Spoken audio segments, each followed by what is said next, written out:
Експертите не можат да најдат никакво логично оправдување во противењето на СДСМ за формирање на Универзитет за национална безбедност во услови кога остатокот од светот и Македонија системите за национална безбедност и нивното усовршување ги ставаат на врвот на стратешки приоритети.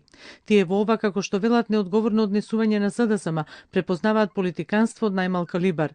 Во еден поголем дел од безмалку 1000 поднесени амандмани откриени се несуштински и контрадикторни забелешки. Така, на пример, во амандманот за бројот на питомците на Воената академија за копнена војска и Воздухопловната академија, контрадикторноста на амандманите е утврдена со различните броеви на запишани питомци на годишно ниво. Со еден амандман се бара тој да не биде поголем од 136, во друг да не биде поголем од 73, во трет да не биде поголем од 143 и така натаму, за со еден амандман да се побара да се избрише членот што го регулира. Огромен број амандмани биле поднесени за тоа каде да бидат ставени ознаките на униформата на студентите. Разликата од еден до друг амандман се состоела во тоа дали да биле употребувани термините користат или носат студентите или питомците. Со еден амандман, како и во претходниот пример, се барало дури и бришење на членот. Истата методологија е користена и во членот од предлог законот за нов универзитет за безбедност, кој се однесува на изгледот и материјалот на униформите.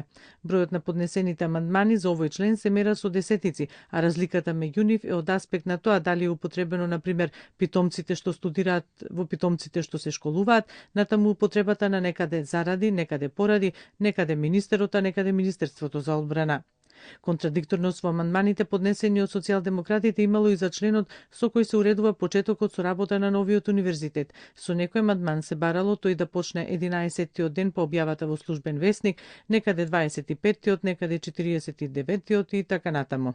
И овде ситуацијата слична како кај останатите членови, со амандман побарале да се избрише овој член. СДСМ и претходно се спротивставувале на многу новини во образованието од формирањето на Универзитетот Гоце Делчев во Штип, каде сега се школуваат илјадници студенти преку проектот за бесплатни учебници, за бесплатното средно задолжително образование, за проектите поврзани со преводите на литература од странство и така натаму.